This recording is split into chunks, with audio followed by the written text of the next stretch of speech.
This week's article of the week is about Steph Curry. Let's take a look at the first page here. Celebrating after sinking another three-pointer to lead his team to a victory is the caption for our picture here. We also have several questions. Let's take a look at these questions before we read.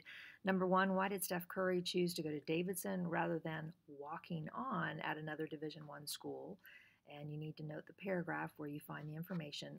Walking on is in quotes. Walking on means that he's not guaranteed a position if he walks on, and he's certainly not given any scholarship money. Question number two, what evidence in the article supports the inference that Steph Curry was able to rise above what critics were saying about him playing as a pro in the NBA? And make sure that you note the paragraph. Question number three, identify a character trait Steph Curry possesses that helped him to be successful, even though many people said he wouldn't make it to the NBA. Cite specific evidence from the article that supports the trait you identified, and make sure you note the paragraph number. A character trait would be something like determination, commitment, integrity. So you choose which character trait you'd like to identify, but make sure you can find some supporting evidence, specific evidence from the article that you can support it with. Question number four, how did Steph adapt his jump shot so opponents would have a tougher time taking the ball away from him? When you answer the question, make sure you find the paragraph information and put the paragraph number. Create 3 subheadings for the article. Write the subheadings you create in the article. Remember, subheadings are reading road signs that tell us, let us know what's coming next. Number 6, complete all of the margin annotations in the article. You'll see a lot of annotations and questions throughout the article that you'll need to answer. All right, so let's go ahead and take a look at the first page. This is called Rising Above. It's actually an excerpt from the book Rising Above, and this excerpt is about Stephon Curry. There wasn't a single college willing to give Stephon Curry a chance. His dream of playing professional basketball seemed a long shot, a really long shot. It was 2004, and Stephon was a high school sophomore. His father had played pro basketball and been a star. Steph grew up in North Carolina, close to some of the best college programs in the country, an ideal place to showcase his talent for top NCAA programs. And Steph had a passion for basketball, an accurate shot, and a hunger to make it to the NBA. But no one took Stephon seriously. He kept hearing how he was too tiny and skinny to play Division I basketball, the top collegiate level. The NBA seemed truly out of the question. It didn't help that Steph had a boyish look, making him appear even younger than his 17 years. Big-name schools kept passing on Steph, figuring he couldn't contribute much to their basketball programs. Those were the schools that actually knew Steph existed. Most of the best coaches hadn't even heard of him. They sure weren't going to recruit him or offer him a scholarship. I don't even remember seeing him during his college recruitment process, says Roy Williams, the legendary University of North Carolina coach. I do know when I did see him, I thought, man, he is little. Earlier in life, Steph seemed to have a lot going for him. Steph's father, Del Curry, had been a first-round draft pick who'd played 16 years in the NBA for 5 different teams. A 6'4" shooting guard, Del had retired from the NBA after a long career and remains the Charlotte Bobcats' all-time leading scorer and three-point shooter. Steph's mother, Sonia, had been a basketball and volleyball state champion in high school and played varsity volleyball in college. With such a rich athletic tradition in his family, Stephon played and enjoyed a lot of different sports growing up, but basketball was his first love. I was a competitive guy, Steph said in an interview on ESPN, but something about basketball and doing what your dad did made basketball more of a draw. Having a father in the NBA was a thrill, and Steph grew up admiring his dad and his skills on the court. His mother wouldn't let him go to the Charlotte games on school nights, though, worried he'd be exhausted the next day and unable to concentrate on his studies. So on weekends, Steph and his younger brother, Seth, attended as many of their father's games as they could. It was exciting seeing the best NBA players up close. It was even more fun watching their father compete against them. Steph and Seth sometimes even got to shoot with Charlotte players during pregame warm-ups. In 8th grade, Steph decided to dedicate himself to basketball, determined to follow in his father's footsteps. He began practicing year-round, committing himself to doing whatever it took, whatever was necessary to play in college, he says. By the time Steph was a sophomore in high school, however, he ran into an imposing roadblock. He was just too small. Steph stood 5'6" and weighed in at a scrawny 125 pounds. You'll notice that we have a phrase here that's underlined and italicized. And there's a question, what does the italicized underlined phrase mean? So put that in your own words. On every team he ever played on, he was the smallest guy, his father says. Steph was so frail that he had to begin his shooting motion well below his waist because he lacked the strength to raise the ball and shoot it from above his head. Y'all will notice that there is an arrow pointing to the word frail, and it says write a definition for this word using context clues from the sentence. Steph's father knew there was no way his son could play college ball if he didn't change his approach. Shooting from below the waist makes it far too easy for a defender to swat the ball away. Dell knew college coaches never would recruit a player with that kind of shooting form. One day, Dell came to Steph to deliver some unsolicited advice. If you want to play in college, Dell said, you're going to have to bring the ball up and get it above your head. Steph was happy with his shot and wasn't sure he needed to make such a dramatic adjustment, but he eventually understood he'd need to transform his game if he wanted to play with bigger and better players, as his father had advised.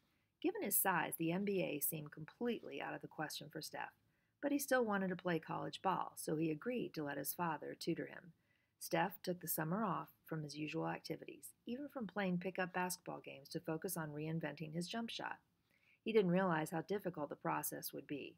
All summer long, he and his father practiced and practiced on a hoop in their backyard. But Steph didn't seem to make much progress. Some nights ended in tears. It was tough for me to watch them in the backyard, late nights and a lot of hours during the day, working on the shot, Seth, Steph's younger brother, told ESPN.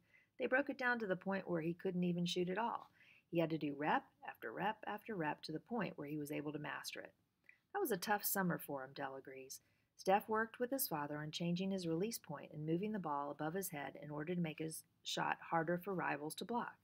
Steph wasn't very muscular, so it was hard making the transition, but eventually the lessons kicked in and he began to master the above-the-head shot. As they practiced, Dell and Steph developed a unique approach that made his shot both quick and accurate. When most players learn to shoot, they're taught to release the ball as they reach the highest point of their jump.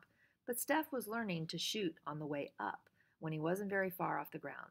By shooting as he was jumping, rather than at the top of his jump like most people did, Steph could release the ball lightning fast in as little as 0.3 seconds. That quick shot technique would give him an advantage over defenders the rest of his life.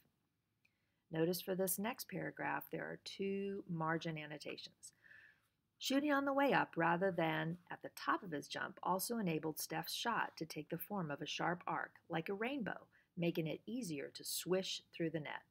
Unlike everyone else, Steph's shots came in on a high angle, as if they were on a steep downward slope to the opening of a basket. It was a distinctive approach he has maintained more or less throughout his playing career, according to the Wall Street Journal. Back at school for his junior year, Steph's hard work began to pay off. That year, he averaged nearly 20 points a game. He also had a late growth spurt. By the time he graduated high school, Steph was 6 feet tall and weighed 160 pounds. He'd grown half a foot and gained 35 pounds in 2 years. Steph led his team to 3 conference titles and 3 playoff appearances and was named an All-State and All-Conference player his senior year. Steph seemed to be on the road to greatness and began envisioning himself playing for a nearby college power. Growing up in Tar Heel country, you want to play for Duke, NC State, Carolina, Wake Forest, he says. Yet none of those famed schools had any interest in Steph. Recruiters thought he was still too small and thin to excel at the collegiate level. Steph was developing a sweet stroke from the outside, but he just didn't seem like someone who could create his own shots, deal with bigger defenders in his face, and play in college, at least at the Division I level. Some overlooked high school players excel in amateur athletic union leagues, gaining the attention of colleges through that route. But Steph wasn't an AAU star either. While most of the biggest schools had little interest in Steph, it made sense that his father's alma mater, Virginia Tech, might be willing to offer him a spot on their team. Dell had been one of the school's greatest basketball players after all, and Virginia Tech doesn't usually go deep in NCAA tournaments, so the school often recruits high school players like Steph, capable and hardworking, but with little chance of becoming NBA stars. But even Virginia Tech, which plays in the competitive Atlantic Coast Conference, decided Steph didn't deserve a scholarship. The only way he could play on their team, the school's recruiters said, was if he walked on or tried out and outplayed someone else to earn a place on the team. They weren't going to guarantee a spot for Steph and wouldn't offer him a scholarship, no matter what his father had done at the school. I don't think he ever said it, Seth says, but you could tell it hurt him.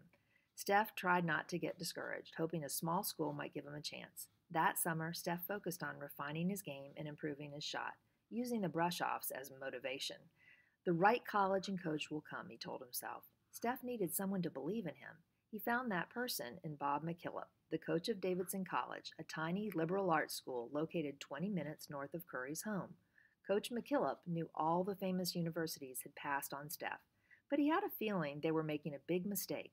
Like other coaches and recruiters, Coach McKillop saw the deficiencies in Steph's game. Notice there's a margin annotation here. He looked thin, frail, and not strong, Coach McKillop says. The coach knew something others didn't, though. His son had played Little League baseball with Steph as a 10-year-old, and Coach McKillop got to know Steph, watching him on the field, game after game. He continued to follow Steph closely in high school and knew Steph had special talent. That's not what convinced him that Steph could be a star at Davidson, though. Notice there are some things you need to do over here, the margin annotation. You could see the character, poise, work ethic, toughness, and resiliency, he says. Coach McKillop got in touch with Steph and tried to convince him to enroll at Davidson, offering him a full scholarship. Sure, Davidson was tiny, with fewer than 2,000 students and an average class of just 15. The college was best known for its academics and hadn't won an NCAA tournament game since 1969, let alone any major tournament. But at Davidson, Coach McKillop insisted. Steph could be a difference maker, a player with immediate impact. Trust me and the program, the coach told Steph. Good things will happen, he assured Steph. Steph believed in himself and was confident he could enroll in a more famous school and make the basketball team as a walk-on. But even if he managed to make a big-time college team, Steph knew he likely wouldn't get much playing time, maybe a few minutes here or there in mop-up duty at the end of the blowout. Playing a minor role on a team wasn't what Steph was hoping for, however. Coach McKillop was the first college coach to make Steph feel he was wanted and that he could excel in big-time basketball. With that in mind, Steph signed on to go to school at Davidson. I could have walked on at an ACC school, Steph says, but I wanted the opportunity to play. In his very first collegiate game, Steph got the start at shooting guard, a sign of the confidence Coach McKillop had in him. It was a huge mistake. The game was against favored Eastern Michigan on their campus, 20 minutes outside of Ann Arbor. Curry and his Davidson teammates fell behind early and trailed by 16 points at halftime, an early destruction. By halftime, Steph had 9 turnovers. He would finish with a humiliating 13 turnovers in total. Steph seemed truly out of his league in Division I basketball, just like the college coaches had predicted. In one embarrassing play, Steph handled the ball in the backcourt as defenders swarmed around him and quickly lost his footing, slipping and falling to the court awkwardly. Steph flung the ball to a teammate, only to see an opposing player step in and knock it away. The Eastern Michigan fans cheered wildly, celebrating the ugly mistake. Davidson fans cringed. At halftime, even Steph's coach had second thoughts about him. I'm rethinking whether he belongs in the starting lineup, Coach McKillop remembers contemplating. In spite of his reservations, Coach McKillop decided to leave Steph in for the second half, hoping he might settle down. Smart move. Almost immediately, Steph and his team began to rally. Instead of acting discouraged or scared after the awful first half, Steph called for the ball, camping out on the three-point line, begging teammates to feed him the rock. Steph began knocking down threes one after another, becoming more confident with each bucket. He quieted the hostile crowd and led Davidson to an improbable comeback victory. It was an early sign of Steph's self-assurance and tenacity. The next night, against an even more imposing University of Michigan team, Steph really went off. He scored 32 points, dished out 4 assists, and even snatched 9 rebounds. Steph finished his freshman year as the leading scorer in the Southern Conference, averaging 21.5 points per game. Second in the nation among freshmen, just behind University of Texas forward Kevin Durant, a future NBA superstar. Steph also broke the freshman season record for three-point field goals. One day that year, Coach McKillop spotted Steph's parents in the airport and walked over, making a prediction. Your son will earn a lot of money playing this game one day. Del Curry was skeptical. A great college shooter is one thing. Making it to the pro level is a whole different ballgame. Even though he'd had a late growth spurt, Steph was still short and slight, especially compared with guys in the NBA. Guarding big, muscular players in the pros seemed improbable. As far as Dell was concerned, Steph's chances of succeeding in the NBA or even getting drafted by a team weren't very strong. Coach McKillop's prediction seemed foolish. And again, there's a annotation you need to complete. I'm thinking, yeah, maybe he'll have a chance to play overseas, Del Curry says. But Steph kept growing, reaching 6'3" by his sophomore year in college, and he continued to perfect his shot. On March 21st, 2008, Steph and Davidson played in the NCAA tournament with his parents in the stands and a national audience glued to their television screens. Steph dropped an astounding 40 points on Gonzaga University, shooting an astonishing 8 for 10 from three-point range, leading Davidson to its first NCAA men's basketball tournament win since 1969. 2 days later, Steph burned heavily favored Georgetown University, the nation's 8th-ranked team, for 30 points and another upset victory. His parents watched from the stands, absolutely stunned. Steph was evolving from a good player into a great one before their eyes. Can you believe that? Dell asked his wife. They were so shocked they drove home from the game in silence, Steph's mother, Sonia recalls. There's another margin annotation. During that year's tournament, Steph emerged as a household name around the country, becoming only the 4th player in history to average at least 30 points in his first 4 NCAA tournament games and leading Davidson to the Elite Eight, where the team lost to the top-seeded and eventual champion, Kansas Jayhawks. He changed from being Dell's son to Dell being Steph's father, Seth says. Steph's head-turning performance on a national stage dramatically altered the way he was viewed in the basketball world and beyond. After the NCAA tournament ended, his parents saw up close how much Steph's life and career had transformed in just a few days. At a Charlotte home game, they watched fans mob Steph as if he were a rock star. There's also a margin annotation. That's how I knew things had changed, Sonia says. After leading the nation with an average of almost 29 points per game in his junior year, Steph declared himself eligible for the 2009 draft.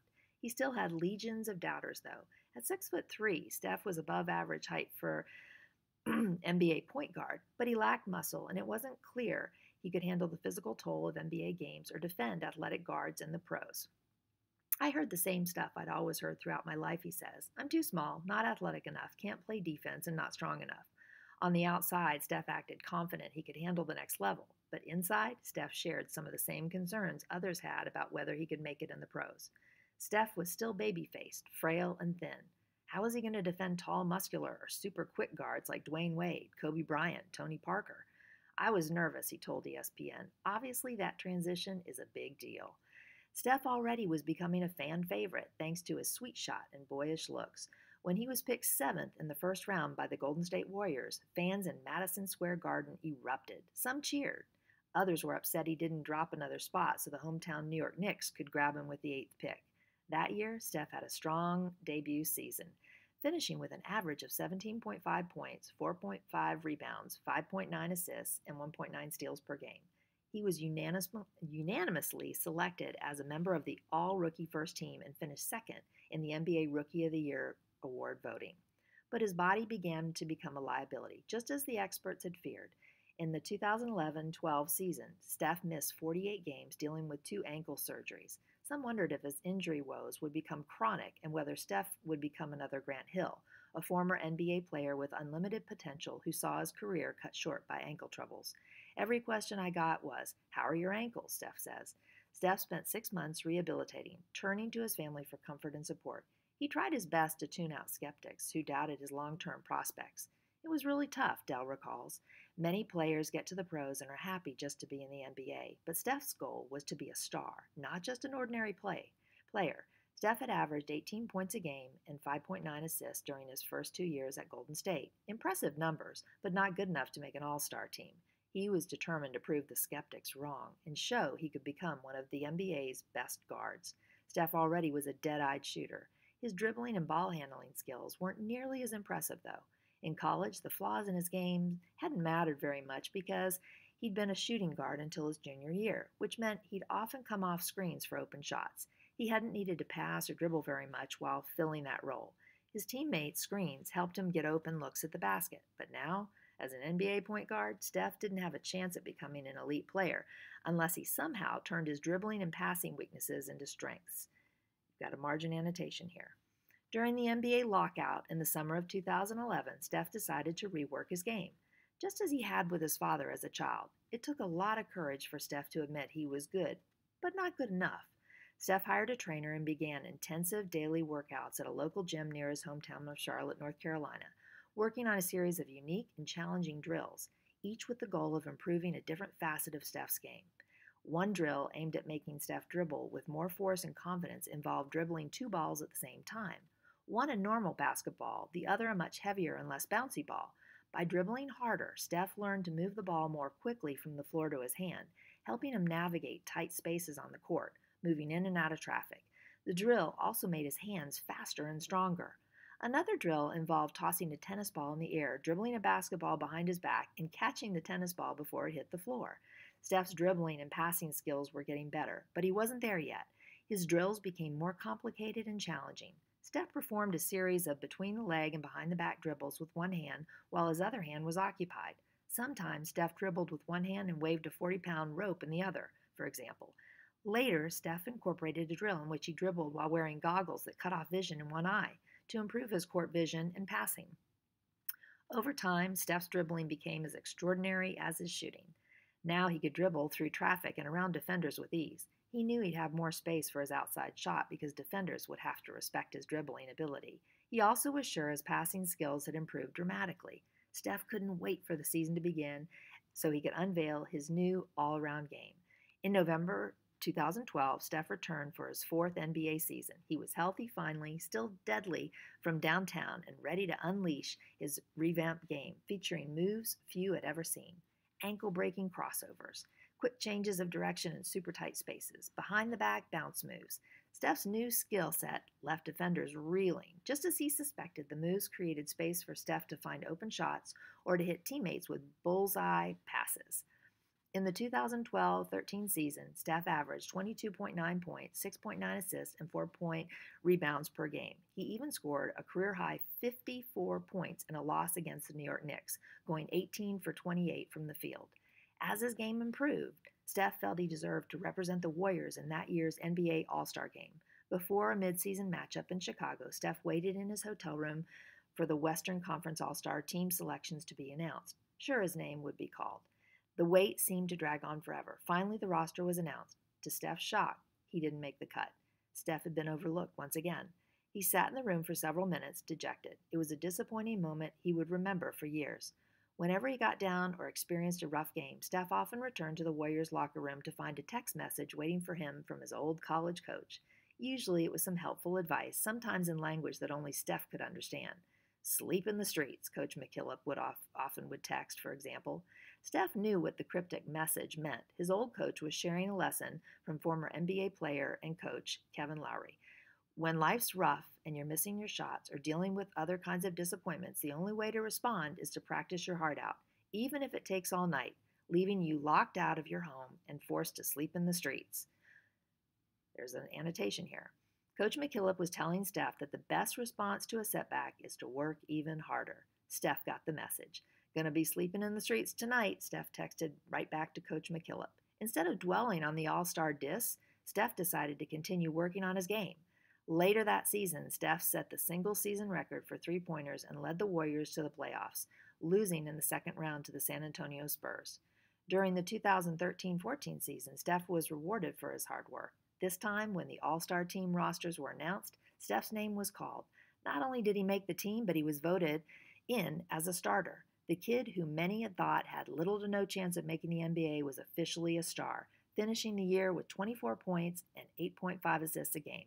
At the end of the 2014-15 season, Steph was named the NBA's most valuable player, adding to his resume as an elite player. To cap off his incredible season, Steph led the Warriors to a victory in the NBA Finals, defeating LeBron James and the Cleveland Cavaliers. Steph also had become one of the league's most popular players, with the second highest selling jersey. At least, he could not defeat LeBron James, whose jersey held the top spot. Steph was on his way to setting NBA records. By the end of the 2015 calendar year, no active or retired player who'd attempted more than 2,000 three-pointers, could match Steph's 44% shooting percentage. He also ranked fifth in free throw percentage among qualified players, shooting 90% from the line. Curry's three-pointers are like everyone else's dunks, the Wall Street Journal wrote that year. Only his misses are surprising.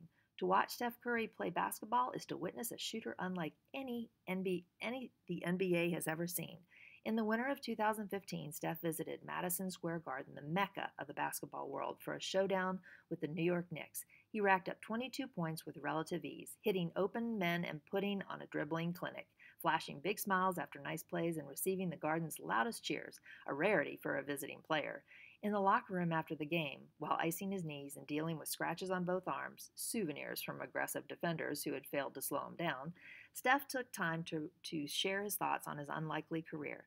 That night, he had heard wild cheering at the Garden, Steph acknowledged, but he said he couldn't forget the sting of the many insults and disappointments suffered years earlier, when he couldn't manage to grab the attention of college recruiters, heard skepticism about his pro prospects, and then couldn't crack the NBA All-Star team. 2 years ago, I was snubbed, and now I get accolades, he said. It's crazy.